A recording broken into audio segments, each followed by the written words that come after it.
Institute is equipping effective advocates for family stability and love, both at home and in the public square. You can be better informed, more motivated, and more effective.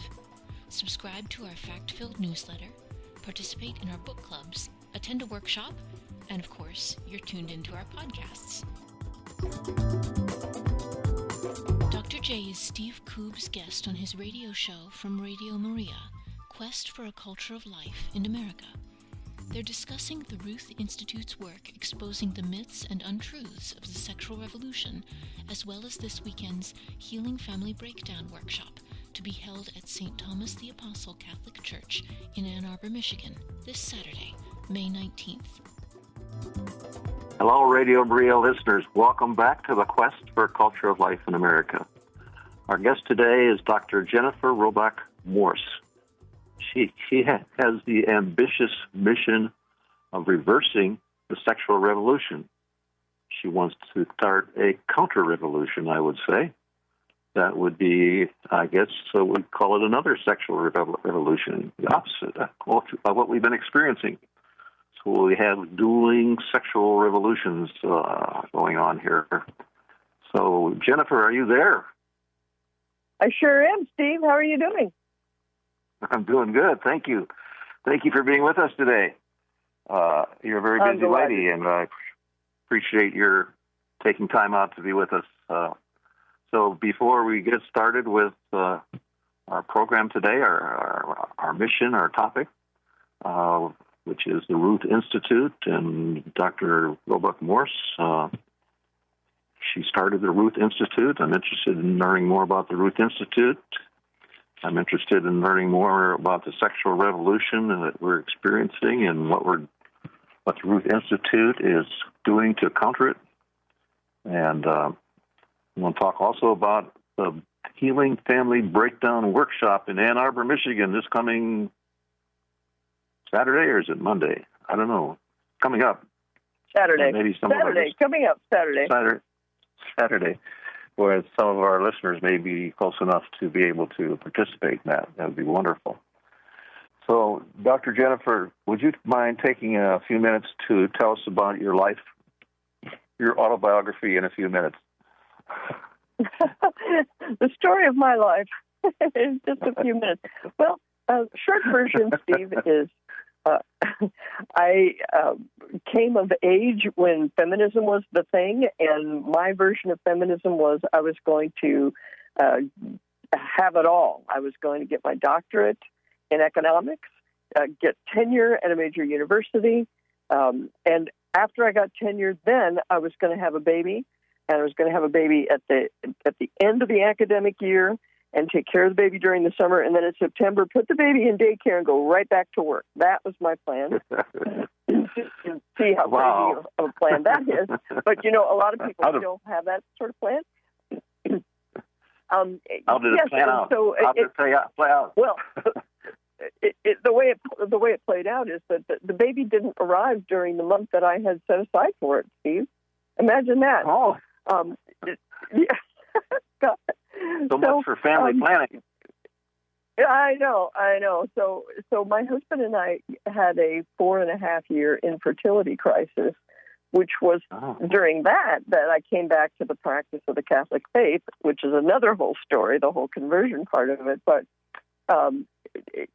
we resolved our infertility issue by adopting a little boy from a Romanian orphanage. This was in 1991. So we were among the first people to adopt from Eastern Europe. So we adopted a little boy. He arrived in our home in April, and then 6 months later, I gave birth to a little girl. So we had 2 children within 6 months' time.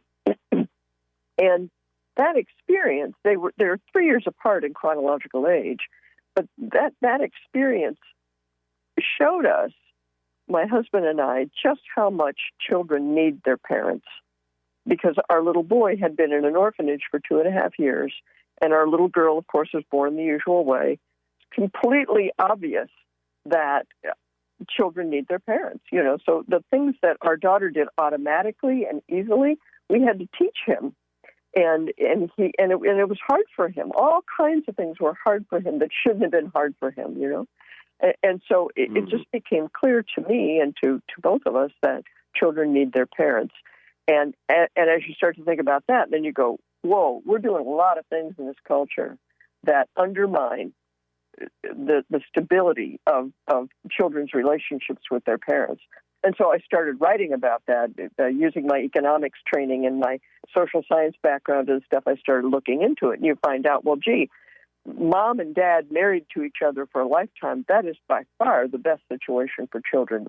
And pretty much anything you can measure, you can see that that's true. And we've known that for a long time. But over time, I started to realize, well, why can't we get married and stay married? What's the problem? Why is this so hard? Why are we having so much trouble? And it became clear to me that the problem is what we're doing ahead of marriage, before we ever get married. All of the sexual playing around, you might say, the non-serious casual sex and contraceptive sex and all of that, we're setting ourselves up for failure. We're setting ourselves up for impermanence rather than permanence in marriage, and that's all harmful to children. And so as I started to see all of that, that became the focus of my writing and research, and eventually I figured out that I needed to have an institutional framework within which to do that kind of work. And so that's when I founded the Ruth Institute. And the Ruth Institute tries to deal with the problems of family breakdown, and we are dedicated to defending the family and equipping other people to defend the family. That's what we do today. And I'm delighted to be on the show with you and talk to all of your listeners, because I know you, Steve, have been in the One More Soul business for a long time, and so you're very much aware of a lot of these problems. Only 23 or 24 years thereabouts. How long ago did you start the Ruth Institute? Why the name Ruth? What's Ruth got to do with it? Well, I started the Ruth Institute. I started it in 2008, and I gave it the name the Ruth Institute because I wanted it to have the name of a person. I wanted there to be kind of like a patron saint or a human figure rather than just kind of a generic name. And I wanted a figure who would appeal across religious lines. So I didn't want to call it the Virgin Mary Club, as much as I love the Virgin Mary and everything. Our Protestant friends would not get it, So I came across the idea of Ruth in the Old Testament as someone who put love and fidelity and the family. She put the family first, and she was loyal to her family, and that has worked out. That name has worked out very well for us because everybody loves Ruth. Whether you're Catholic or Protestant or Jewish or Mormon, everybody loves Ruth, and so she's been a great unifying figure for the theme of lifelong married love and keeping the family together. Well, that's great. I figured it was probably the biblical Ruth, but I didn't see that mentioned anywhere on your website, although I don't claim to have read every word. But so you're going to reverse the sexual revolution. That's your mission, right? You want to. Yeah, you could put it that way. Yeah, you could put it that way. That we're trying to unmask it. Really, that we're trying to make it clear to people that we've all been bamboozled by the sexual revolution. Mm-hmm. People are being fed a whole series of lies and half truths, and people are making significant decisions based on untruth. And by the time you figure out for yourself that it's not true, the way you figure it out is you've done something irrevocable. You've made some life decision that can't be easily undone, and you're sitting there going, "Well, wait, what just happened? This wasn't supposed to come out this way. What just happened?" And so we're trying to be a voice for those people, trying to give people who've been in those kind of situations, trying to give them an opportunity to be heard, as well as help them make sense of what's happened to them. So we deal with abortion, although not that much because there are a lot of people dealing with abortion.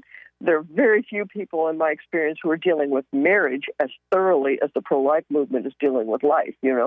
And so we're trying to build on that so that we have people who are explaining to people, look, it's perfectly legal for you to get divorced, but you really shouldn't. It's perfectly legal, just like you in the pro-life movement. It's perfectly legal for people to have an abortion, but we've got people out there at abortion clinics saying, please don't do this. Here's why you shouldn't do it. Here's what the alternatives are. We're going to help you not do it, We have nothing like that on the marriage side, Steve.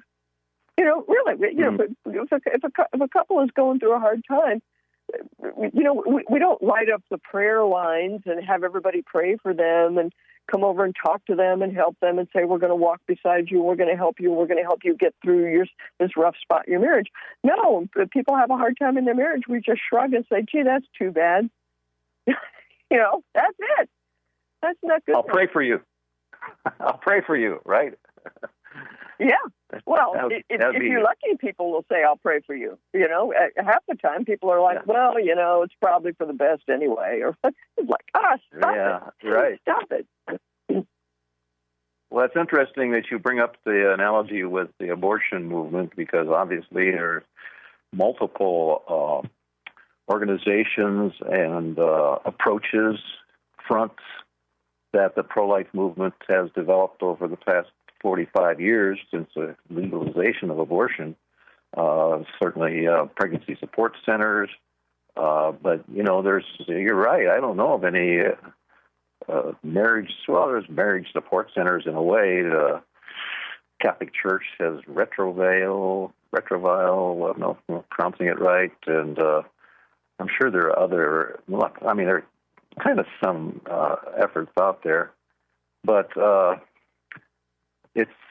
there's no place to pick it, right? There's no place to stand outside and say, That's right. Don't divorce, unless you did it at the court house or something, I suppose, but it'd be too late then. Well, we've scratched our heads over that many times, trying to figure out, is there something like that you can do? And nothing honestly really comes to mind. But the thing we try to do, Steve, that needs to be done is people need to understand why marriage is so significant and why one man, one woman for life is so important. And really, it comes down to children. Children need their own mother and father, and we're doing so many things that disrupt the lives of children, right? So whether it's unmarried parenthood, whether it's divorce, and certainly remarriage. Remarriage creates a lot of instability in children's lives. People think they're doing a good thing by getting remarried a lot of times, and actually, that's the one thing that Jesus told us not to do. First off, and when you actually talk with the children of divorce, quite often, the adult children of divorce now I'm talking about, they'll tell you that it was the remarriage and the continual churning of partners that was the thing that was so damaging. The fact that they were expected to be nice to dad's new girlfriend and treat dad's new girlfriend as if that was their mom. That they were supposed to be okay with all of that. People don't even really fully understand how destructive the breakdown of marriage has been, and until we can help people see that, nobody's going to be motivated to do anything, right? Unless they can see that it's really a problem in the first place. So that's where we come in, and that's what a lot of our work up until now has been focused on just that, Steve, helping people to see that there really is a problem here. So how do you go about that? On your website, you say you're going to create a mass social movement to end family breakdown by energizing the survivors of the sexual revolution. What does that mean? That's right. How are you going to do this? That's right. That's right. Well, first of all, we've created on our website a whole series of pages about the survivors of the sexual revolution. So this is a kind of language that we've invented to help people connect the dots between what they're going through right now and decisions they may have made 5 or 10 years earlier, right? So we talk about the adult children of divorce. They're survivors of the sexual revolution, right? Divorce is one of the great planks of the sexual revolution, because divorce said you don't have to be married to the same person for life. And in fact, while you're married, you don't really have to be faithful to that person because, if you pick out a new sweetie while you're married to somebody else, there's really no problem with that. You can dump your first spouse and go on to the next one, right? And it used to be there was some kind of legal recognition that this is a bad thing to do, but that doesn't exist anymore. So people are victimized. You could look at it that people are victimized by divorce. The children, the spouse who is left behind, the abandoned spouse that we call sometimes the reluctantly divorced person. Those people have really been harmed by the divorce culture. I'll just stick with the divorce culture. Those people have been harmed by the divorce ideology and the culture that's been created around it. But they're socially completely invisible. You never hear anybody talk about the fact that sometimes people would like to stay married and their spouse ends the marriage and the government takes sides with the person who wants the marriage the least. That's what no-fault divorce actually means, is the government's on the side of marriage breakdown, not marriage stability. So people are socially invisible. No one knows they're suffering. And if they're suffering, they may not realize the cause of it. So our strategy here, the big picture strategy, is to say people have been harmed by the divorce ideology. Those are the people we need to talk to. Those are the people we need to support. Those are the people we need to enlist, give them the opportunity to tell their side of the story so that people don't stop going around with this idea, oh, well, kids are resilient and the marriage breakup was probably all for the best anyhow. The reason that goes on, Steve, is that nobody ever hears the other side of the story. So, with the back to comparing it with the pro-life movement, the pro-life movement, immediately saw that the baby is a victim, obviously, and anybody can see that that's a victim. But the pro-life movement then also started to say, hey, wait a minute. Women, there are many women who have suffered from their abortion, and nobody ever hears what they have to say. Nobody ever hears, gosh, this didn't solve the problem it was supposed to solve. All you ever see is the celebration of it. And so the Silent No More campaign, the I Regret My Abortion campaign, that's an example of what we're trying to do in the broader scheme of things. You see what I mean? Mm-hmm. Those ladies are really important, I think. Yeah, don't you think? Now, you've been in the pro-life movement a long time. Do you feel like the Silent No More people have made a difference? Oh, absolutely. Alan Parker, in particular, the Justice, he's got several programs. I'm probably not naming the one where he's gathered testimonies from, I think, maybe 1,000 women that are documented, written up, and presented in state legislatures so that the legislators can hear directly from these ladies the devastation that they've experienced from aborting their own child. So, we need that same kind of testimony probably to stop this no-fault divorce stuff that's really devastated the marriage, I think. And you mentioned the government support for divorce. Well, that's what you mean, I presume, the no-fault divorce. And I wondered about the economics of that. You're an economics professor. Does the government support divorce because it raises more taxes because you have two incomes, you have two houses, you have two... it seems like there might be some tax advantage for the government to have people divorced. Is there, do you think? Is that a fair question? I don't. It's a good question to ask. What's the full-on ramification of it? And so I think you're giving people a little too much credit, Steve, in the following sense. Divorce is not good for the economy. Okay, that's a myth to say that because you're spending more money, it's good for the economy. You're spending money on basically. That's like saying Hurricane Katrina was a good thing, because you destroyed all these cities, and now you've got to put all these people to work to rebuild the city, Isn't that great? Well, no, those people could have been working doing something constructive, and you could have still had the city of New Orleans with all those buildings still there, You didn't have to knock things down in order to build them back up and say you're better off. That's an economic misconception. But I do think, here's where I do think the government, so to speak, benefits from divorce, and that is that family breakdown drives a lot of social programs, a lot of social spending, right? Because you need to have, if you look at it just from the welfare state side of the ledger, right? When you've got poor people, you have to support the poor people. We have all these programs to support poor people and help poor people and so on and so forth. Well, the more family breakdown you have, the more people are going to fall into that category of poor people who need support, children who need extra help in school, children who need medication for their anxiety, all these type of things. So if you like big government, you love divorce. If you like big government, you love single parenthood, right? Because the child without two parents taking care of them, that child needs extra stuff, and the state is the one that provides it. So a few years ago, people actually calculated the taxpayer cost of family breakdown, and it was something like $212 billion a year. A year, $212 billion. Which at that time it was about the GDP of New Zealand. Okay, that's what American taxpayers are spending to deal with the outcome, to deal with the problems of family breakdown. So if you like big government, like big programs, this is great stuff.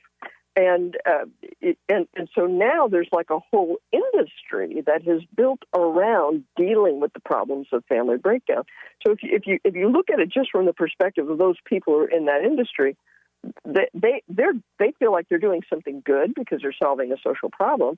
But if that social problem went away, they might not know what to do with themselves. If you see what I mean. Right. So they have a job. So it's a little more complicated.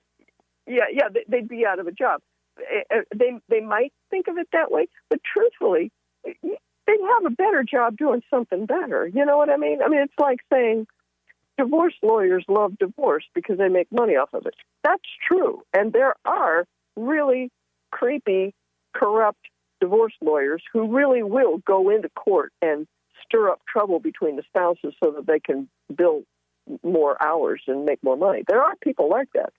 But there are also plenty of people who are family law lawyers, and I know these people, who despise the whole business and who are trying to make it better. Unfortunately, those are the guys who get burnt out, who can't take it anymore, But it's for sure, if you didn't have no-fault divorce, those lawyers would be doing some other kind of business. It's not that they'd have nothing to do, but the world as we know it now, they maybe can't imagine what that would be. What would the world be like without me and my program, my government program or whatever? How would these people manage if it weren't for me?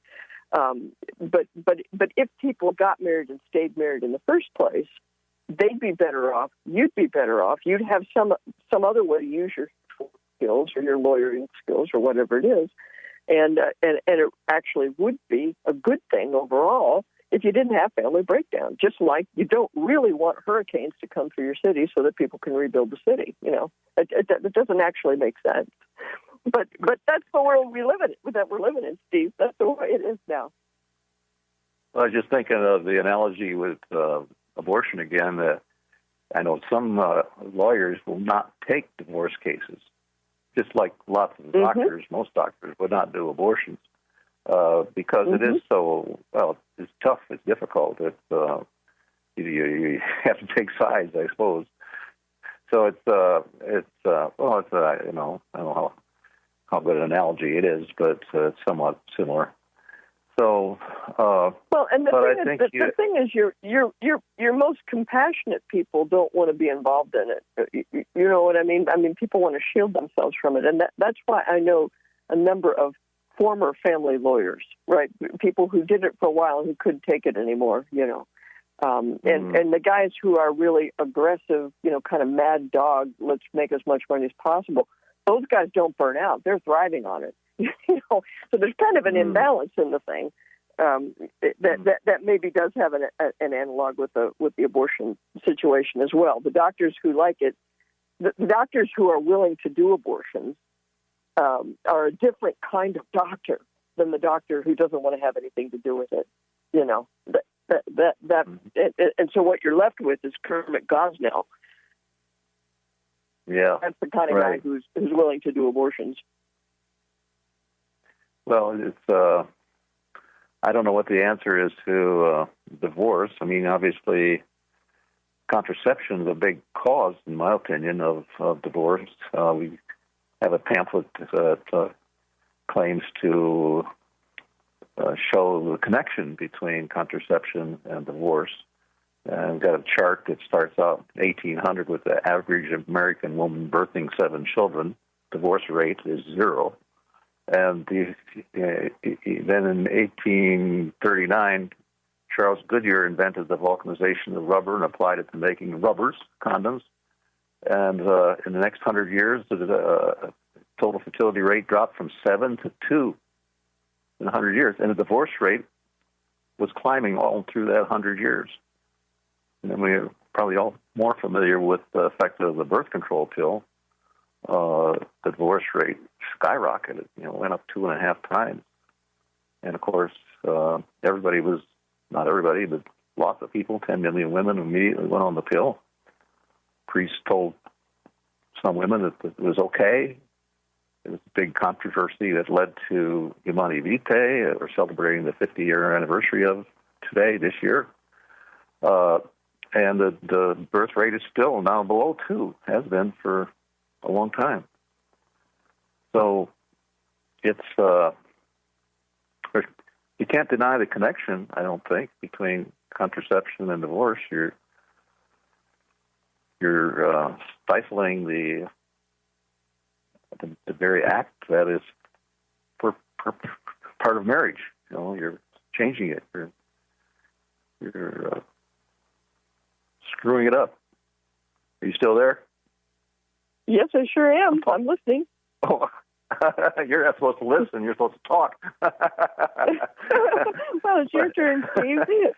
Well, it's a good question, though. Is contraception an issue that you deal with at the Ruth Institute as something that affects marriage, affects relationships? And you can't have it both ways. I mean, God made it to do one thing primarily, and everybody wants to do it for the other thing, for something else. Well, actually, it is an issue that we deal with. I can't say we have a pamphlet like the one you described there, but when I can talk send you about some. the sexual revolution, yeah. When I talk about the sexual revolution, Steve, I try to break it down for people so that they know what I'm talking about, and I break it down into 3 components. And the contraceptive ideology is the first thing I talk about. And when I say the contraceptive ideology, this is what I mean by it, okay?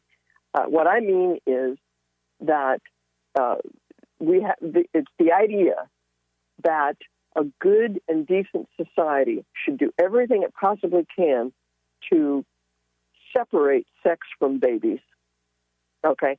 That's the contraceptive ideology. That's as simple as we can make it, right? We should do everything we can to separate sex from babies. So with that thought in mind, you then try to start figuring out the technology that will allow you to do that, And so the pill for sure was done that way, right? Because Margaret Sanger was looking for the technology that would allow her ideology to become real, So she went around looking for the doctors and looking for the money, the financial backing to develop this pill that was going to change everything. But really, in a sense, it's unfair to blame a piece of technology because it's really her pernicious idea, her bad idea that drove everything, right? And that idea, of course, is still with us. And if you have the idea that we're entitled to have sex without babies, then of course you've got to have abortion. Abortion is your backup plan, right? And so that's how abortion and contraception are intimately linked. And I talk about that all the time. The idea, every once in a while, it'll come across my desk, some knucklehead saying, well, if you really wanted to end abortion, you need to have more contraception. It's like, that is so stupid. It's like,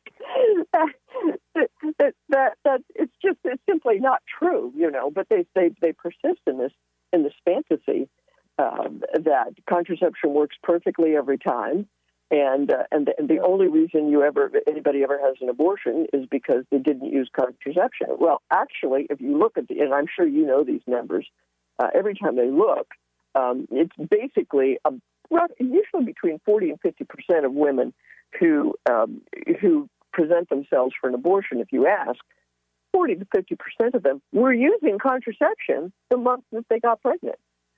So it's not working. It can't be working all the time, right? What's right. really happening is that people are being drawn into sexual activity that they shouldn't be having in the first place, right? Because it can't sustain a baby. Usually you're messing around with somebody you're not married to. And so now, what are we going to do now that the contraception fails? Well, we're going to kill the baby. That's the social process of how that thing works. I'm sure you know that, Steve. You probably talk about that all the time. Well, I certainly know that, and I hope our listeners know it, but maybe they don't. But the pro-life movement has been historically uninterested in addressing contraception, even though it clearly is a root problem, and yet they don't want to tackle it because it's so popular. Everybody wants to use contraception because everybody wants to engage in this exciting act without any responsibility.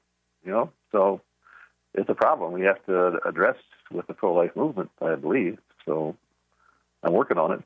Well, what I've noticed, yes, and that has been a lot of your charism, Steve, has been to work on that connection. I know that's been a really important contribution you've made, but there are pockets within the pro-life movement where people get it, and then there are pockets I don't know numerically how significant it is. I guess the mainstream of the pro-life movement would say, we talk about abortion, we're not touching contraception, right? I mean, I guess that's probably the most typical thing.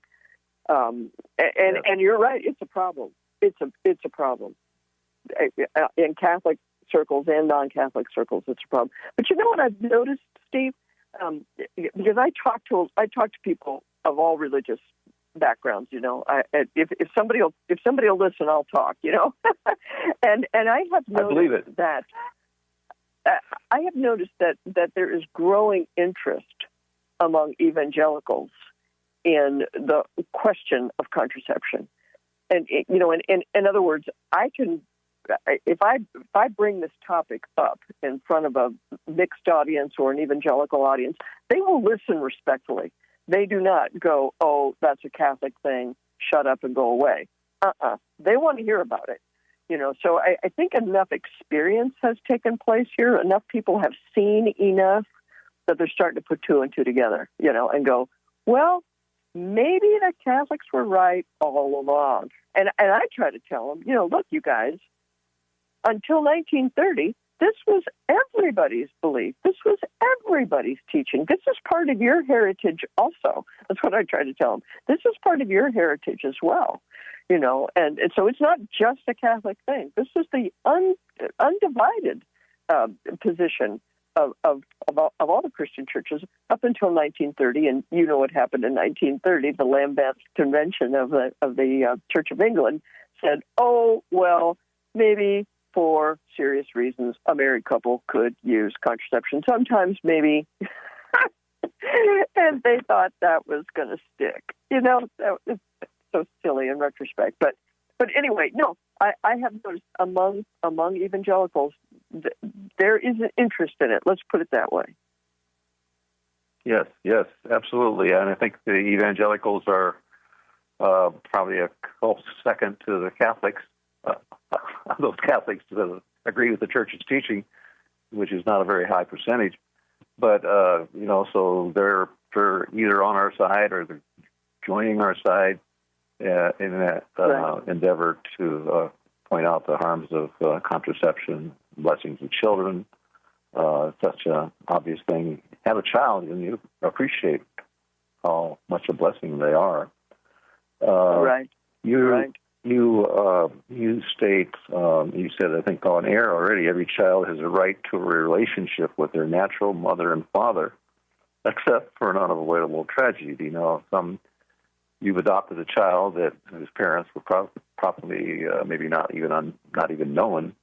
I've adopted, my wife and I have adopted 5 children, African American. One of them we didn't know. 2 of them we didn't know their parents. Wow. And one of them died before he was old enough to search for his parents. But the youngest, I have a daughter that just recently was able to identify her parents and realize that I find out that she has a birth sister from the same parents. So she is so excited, she's about going crazy. Because all her life, she's now almost 50. She never knew anything about her birth family, and she's still having trouble getting as much information as she would like. But I think that will unfold to everybody's benefit.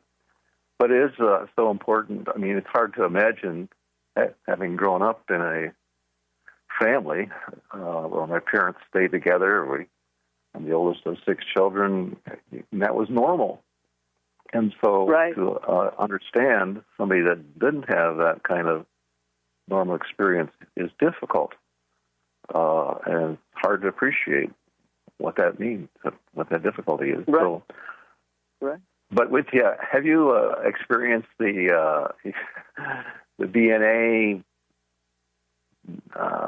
what do you call it, database, and how it's been helpful for people to locate their parents, their sperm donor? Yes, I do know.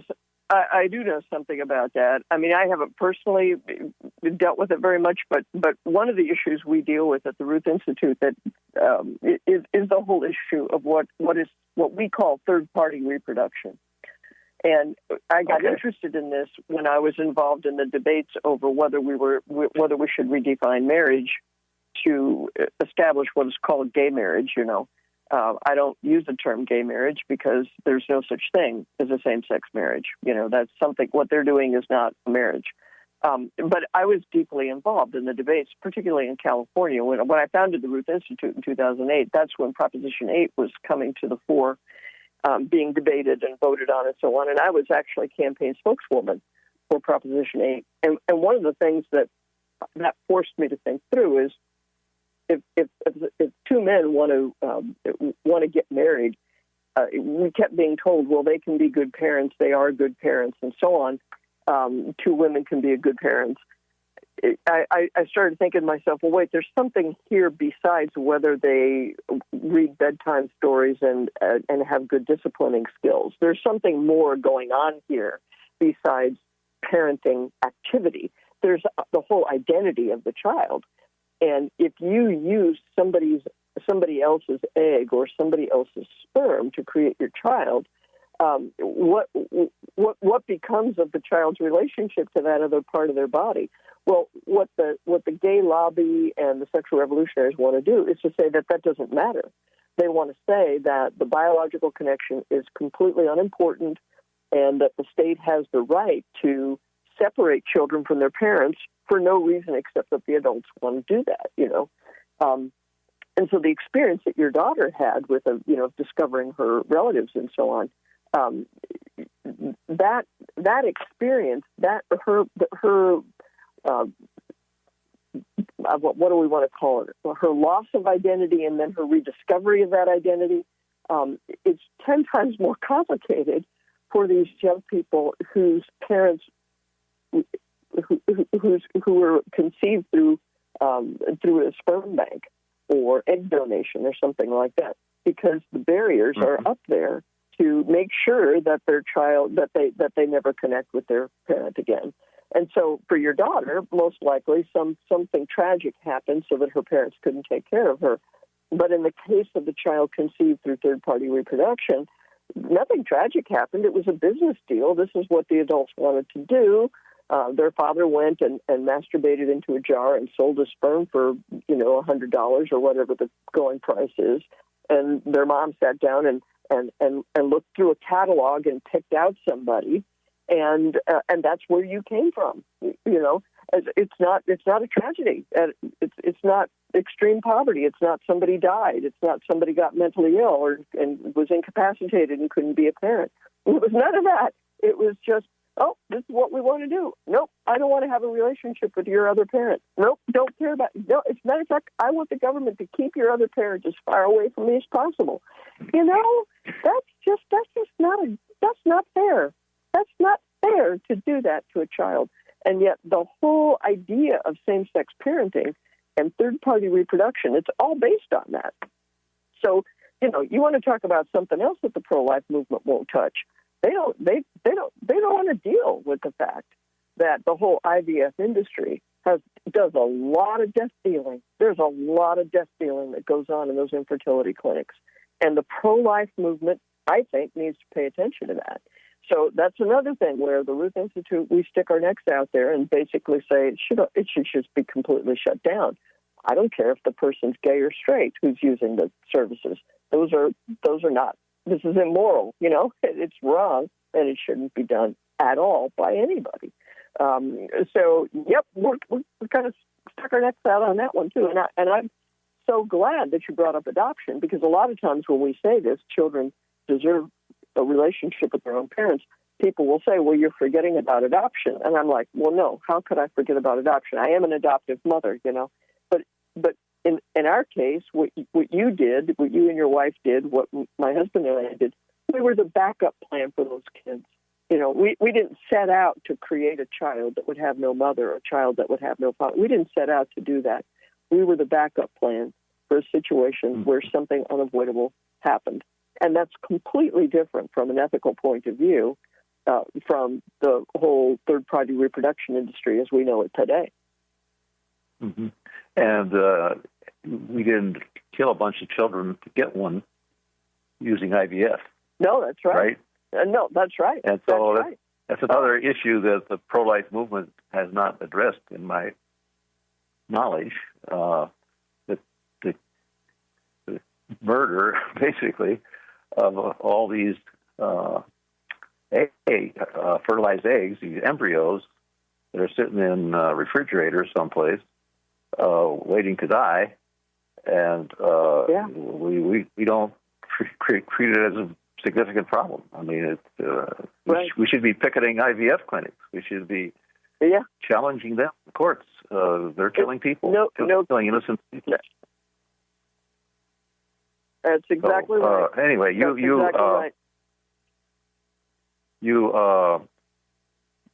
talking about the children of same-sex parents, and that brings me to your recent hiring of Father Paul Sullins, PhD, an former Anglican priest, now a Catholic priest, married with 3 children, 2 of whom are adopted, I believe.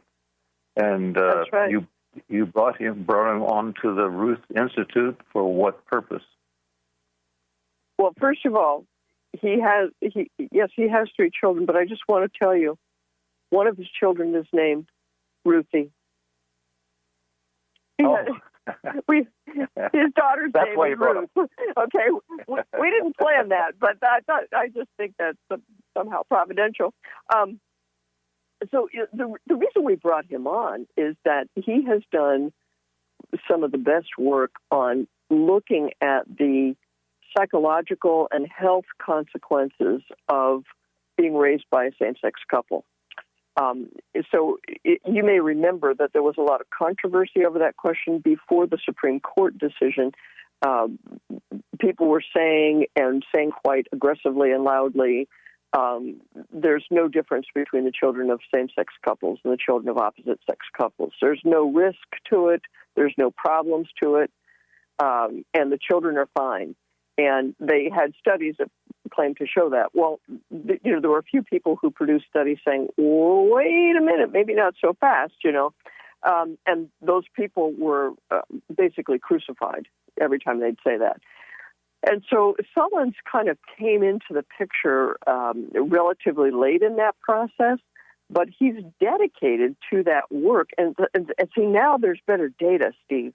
At the beginning, there was not much in the way of data because nobody was being asked are you living with the same sex? What is your sexual orientation, and how many sex partners do you have? Those kind of questions were not being asked in a systematic way.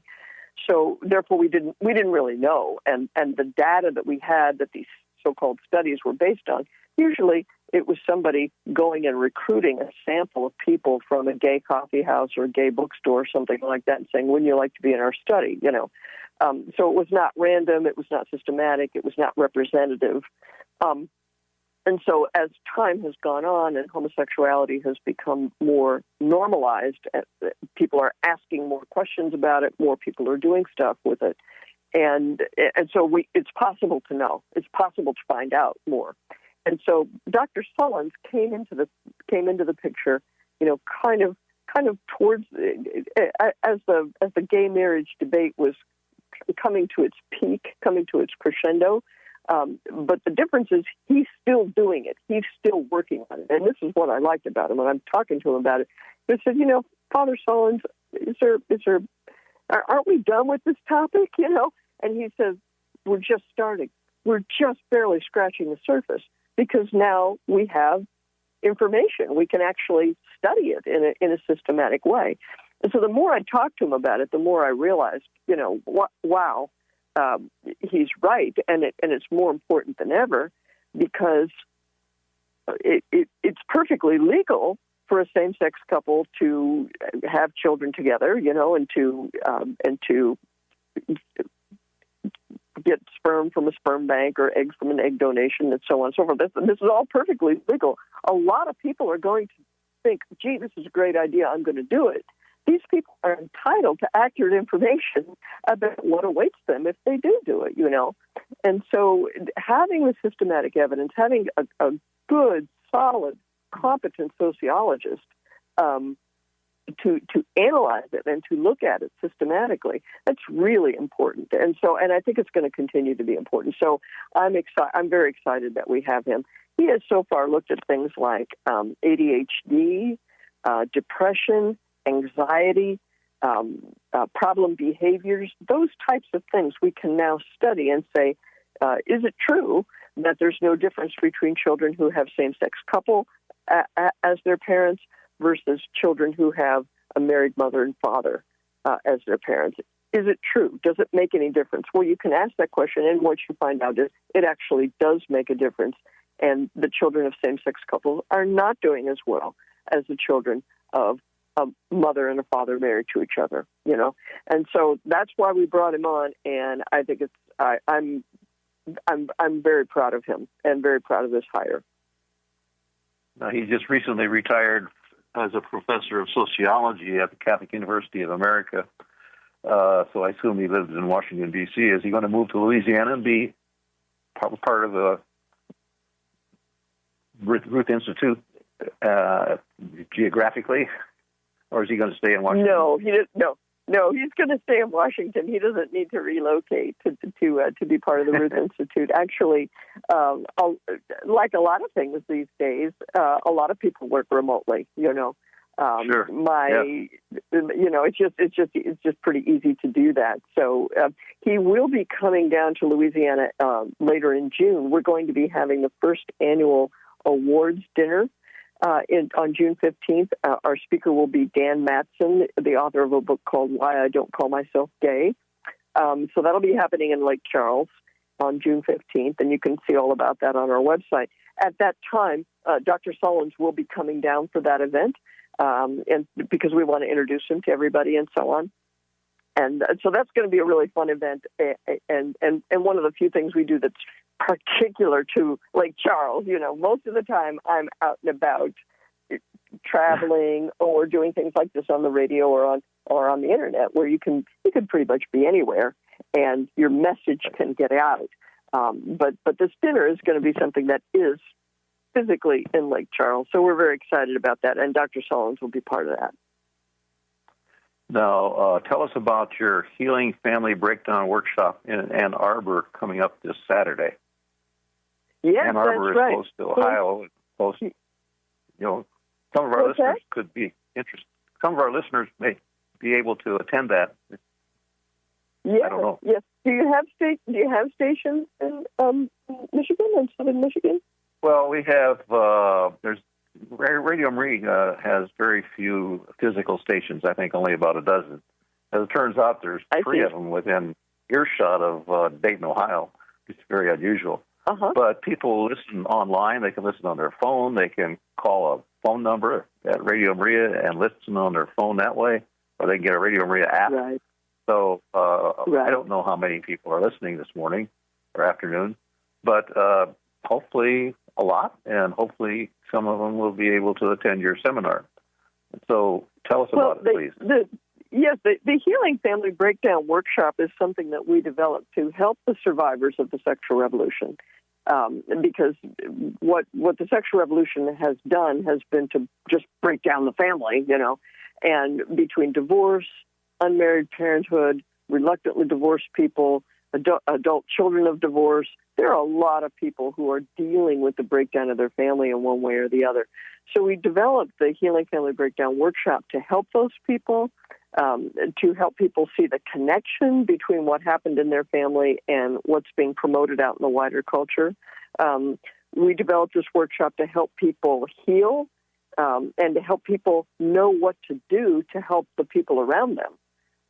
A lot of times, the people who are suffering the most are the ones who are least likely to come to something like this, The kind of person who will come a lot of times is grandma, who comes, who's worried about their grandchild who looks like their marriage may be on the rocks, or it'll be somebody who they experienced the divorce of their parents years ago, and now they don't want their own marriage to break down.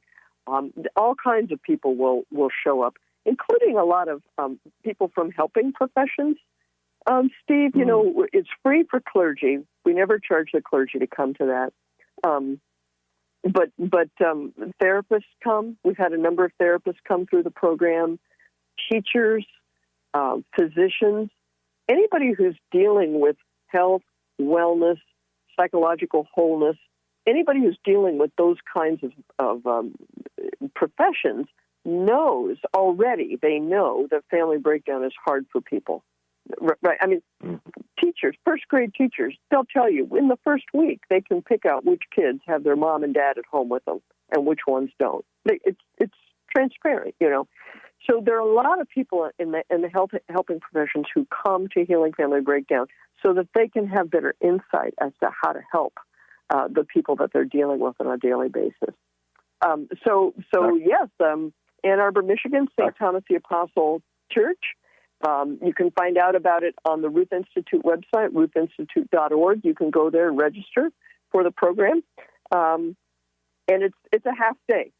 It's a half day. So, you're not going to be, it's not going to take up too much of your time, but you are going to get something out of it to where you can progress, you can move forward with your life, and benefit on a long-term basis, even though you're not in therapy for, 2 years or something like that. You know what I mean? We're trying to give people practical things that they can use to improve their situation.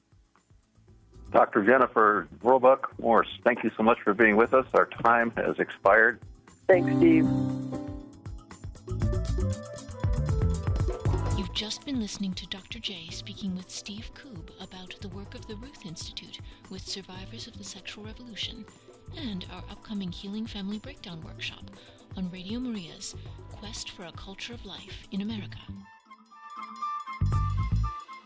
The Ruth Institute is a non-profit educational organization equipping effective advocates for family stability and love, both at home and in the public square. Our podcasts can be found online at ruthinstitute.org and iTunes, and as always, they're under a Creative Commons license.